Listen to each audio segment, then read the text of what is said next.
The sun was pouring down on our little street that afternoon, the kind of warm light that makes everything look softer than it really is. I stood by the front gate with a cup of tea in my hand, enjoying a rare moment of quiet before heading to work. Helen, my neighbor across the street, came out carrying a basket of laundry. She's always been chatty, the type who notices everything and forgets nothing. I thought we were just going to talk about the usual, her roses, my dog, the latest gossip. She smiled, squinting against the sunlight, and said casually, "Maya, could you send me your dog trainer's number? I asked Ethan last week, but he never sent it." For a second, I didn't even register what she said. My brain just froze, like someone had pressed pause. Dog trainer? My fingers tightened around the cup, and I felt the heat sting my skin, but I didn't move. Because here's the thing. We've never had a dog trainer. Not once. Thor, our golden retriever, is practically my child. I trained him myself. Every command, every trick, every moment of patience at midnight when he wouldn't stop whining. So when Helen's words sank in, I felt something hot and ugly rise in me. I forced a polite smile, but inside, I was already burning. I tilted my head, pretending not to be fazed, though my stomach had already begun its uneasy churn. "Oh, the trainer?" I forced a laugh, the kind that doesn't quite reach your eyes. "She's actually just a vet student. She checks on Thor when I'm not around." The lie tumbled out smoother than I expected, as if some part of me had been rehearsing it all along. Helen's eyebrows shot up. "Really? Because I see her every Tuesday and Friday, right around the afternoon. She always looks, well, very put together for a dog trainer." Her tone was light, but her eyes searched mine, like she was testing the waters. I nodded quickly, clutching my tea a little too tightly. My hands must have looked calm, but inside I felt like I was gripping shards of glass. I told her I'd pass along the number later, thanked her for the chat, and walked back into the house with a smile plastered on my face. The door clicked shut behind me, and just like that, the facade cracked. My pulse was racing. My heart pounded against my ribs, not out of sadness, not yet, but out of something hotter. Fury. And beneath it, a chilling sense that something was very, very wrong. I set the cup down on the counter, staring at the window as if it might give me answers. My reflection looked back at me, composed, lips curved into a faint smile. But inside, my thoughts were unraveling faster than I could catch them. A dog trainer? On Tuesdays and Fridays?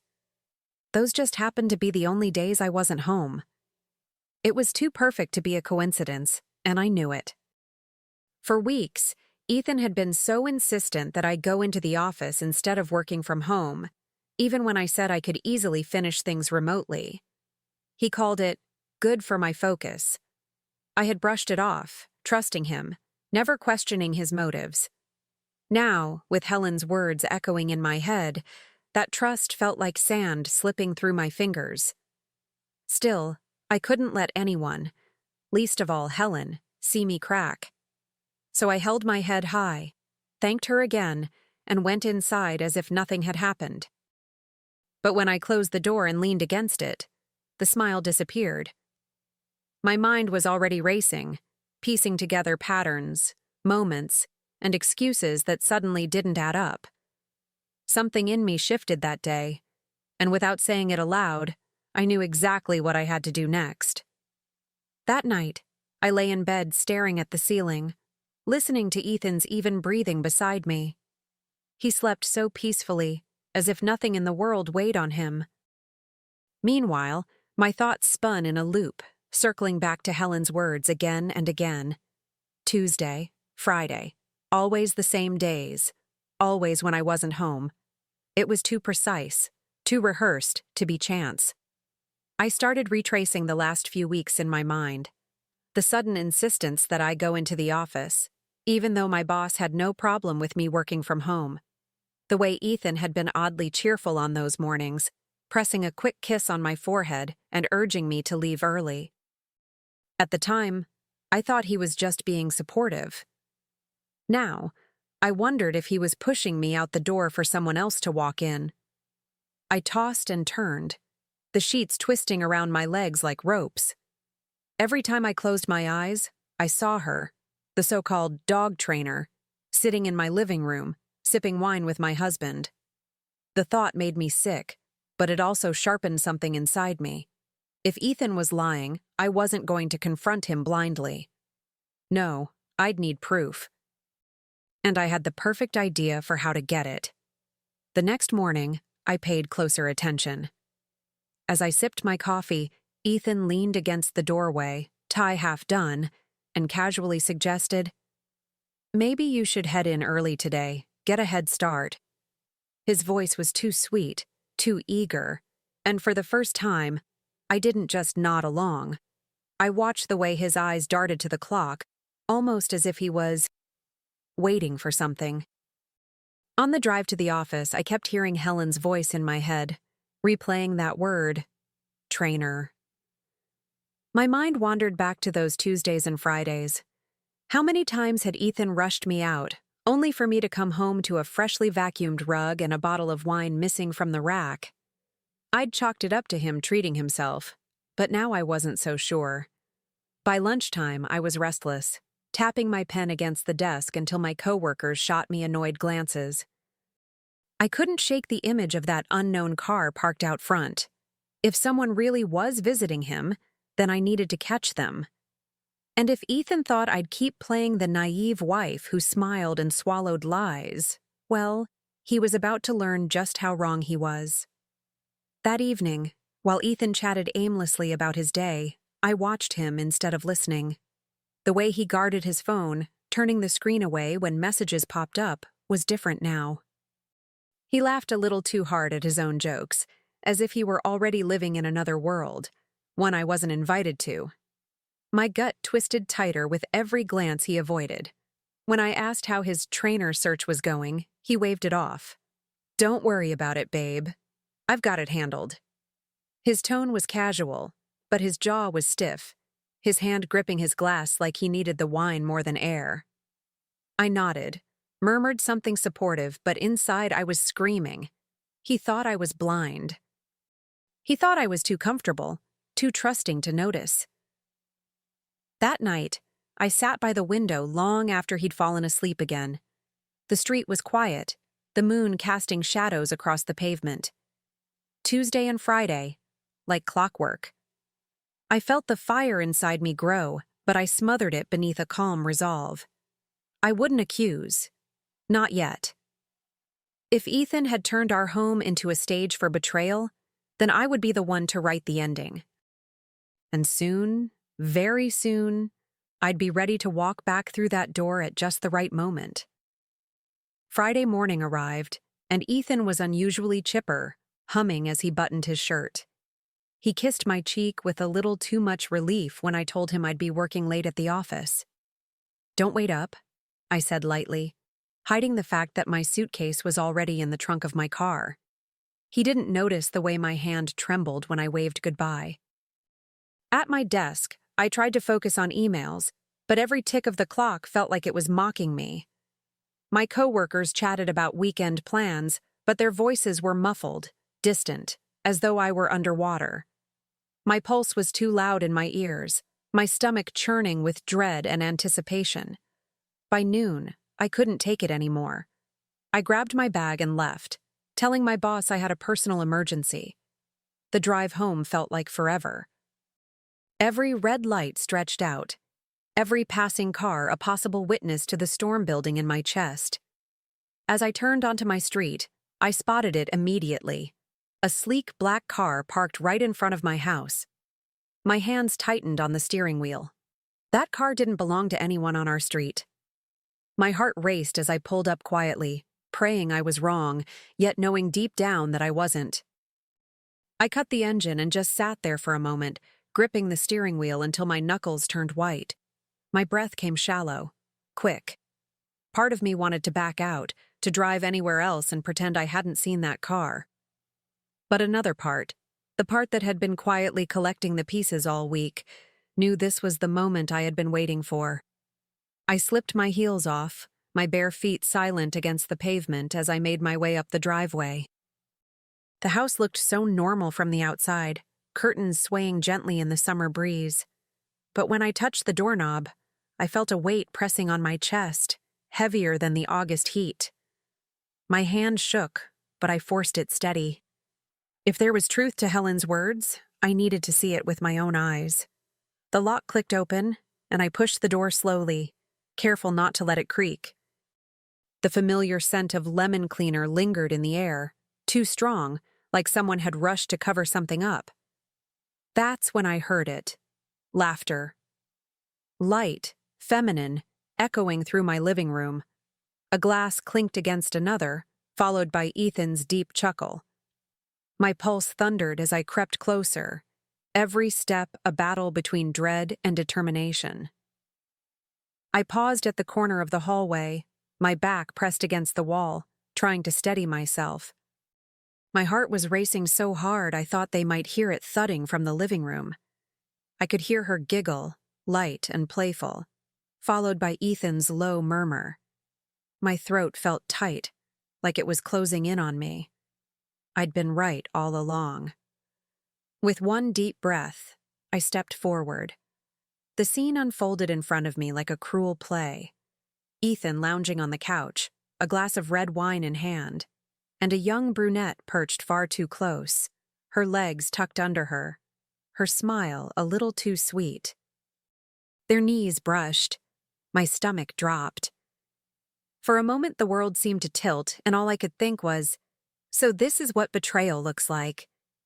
Ethan's eyes shot up first, wide and pale, his face draining of color. The girl froze, her hand halfway to his. And me? I didn't scream. I didn't cry. Instead, I pulled my phone from my purse, steady as a surgeon, and snapped a photo. The sound of the shutter echoed louder than any accusation I could have spoken. They both looked at me like I'd just detonated a bomb. And maybe, in a way, I had. For a split second, the room was frozen in time. Ethan with his glass halfway to his lips, her eyes wide like a deer in headlights, and me standing there with my phone raised. My hand didn't even shake. I clicked once more, letting the flash slice through the room like a knife. It wasn't just a photo. It was my insurance, my shield, my weapon. Ethan finally scrambled to his feet, muttering something about explanations, about how it wasn't what it looked like. His voice cracked, desperate, and it almost would have been pitiful if it weren't so insulting. The girl shifted uncomfortably, setting her glass down with a clink that felt like punctuation at the end of a sentence I hadn't wanted to hear. I took a step back, my voice calm, eerily calm. Don't stop on my account. The camera caught enough. The words seemed to slice through the air sharper than any scream could. Ethan's mouth opened, then closed, like he was gasping for oxygen. And in that moment, I realized I held the power now. They had written this story in secret, but I was about to choose how it ended. Ethan's face turned a blotchy shade of red, his hands fluttering as if trying to physically catch his excuses before they crumbled in the air. "Maya, wait. This isn't what you think," he stammered, his voice trembling between guilt and panic. I tilted my head, studying him the way I used to study Thor when he tried to sneak food off the counter. The difference was, Thor always looked guilty because he was. The woman stood, clutching her handbag like a lifeline. She made a move toward the door, but I shifted my body in front of her path, blocking the way. "No," I said softly, my tone like ice water sliding down their spines. "If you're bold enough to sneak into my house, you're bold enough to stay here and face the truth." Her lip quivered, and I could almost hear her silently wishing she'd never stepped foot inside. Ethan rubbed the back of his neck, his eyes darting between us. The air felt thick, almost unbreathable, but I wasn't about to let him off easy. I wasn't interested in his apologies or the lies he might concoct to soften the blow. I wanted him to sit there, trapped in his own choices, while the walls of the life he built with me began to close in. And little did he know, I hadn't even played my best card yet. I didn't shout. I didn't cry. I simply slipped my phone back into my purse and straightened my shoulders. The silence was deafening, broken only by the tick of the clock and the faint hum of the refrigerator. "Enjoy your wine," I said evenly, as if I were a guest excusing myself from a party. My calmness rattled him more than any storm of rage could have. As I turned to leave, I felt his hand reach for me, but I pulled away. "Don't," I warned, my voice low but steady. "You've had your fun. Now you can live with it." He froze, his mouth opening to argue, but no sound came out. She stood behind him, eyes glossy, fingers twisting around her necklace, clearly realizing she wasn't just a secret anymore. She was evidence. I walked out the door, the evening sun hitting my face like a spotlight. My hands were trembling again, but this time, it wasn't from fear. It was from anticipation. I already knew what I had to do. And when the sun went down that night, Ethan would see exactly what it feels like to be blindsided. That night, I didn't raise my voice. I didn't even bother with questions, because the answers no longer mattered. While Ethan sat at the table, pretending to scroll through his phone, I placed a manila envelope in front of him. He looked at it, confused, until I slid it closer. The divorce papers, crisp and undeniable, stared back at him. He blinked, his mouth parting like he was about to laugh or cry or beg. "Maya, wait. You don't understand." I finally let my eyes meet his, but there was no softness left in me, no space for excuses. "I understand perfectly," I whispered, steadying my voice. "I trained Thor. You trained me never to trust you again." The silence that followed was thicker than any argument.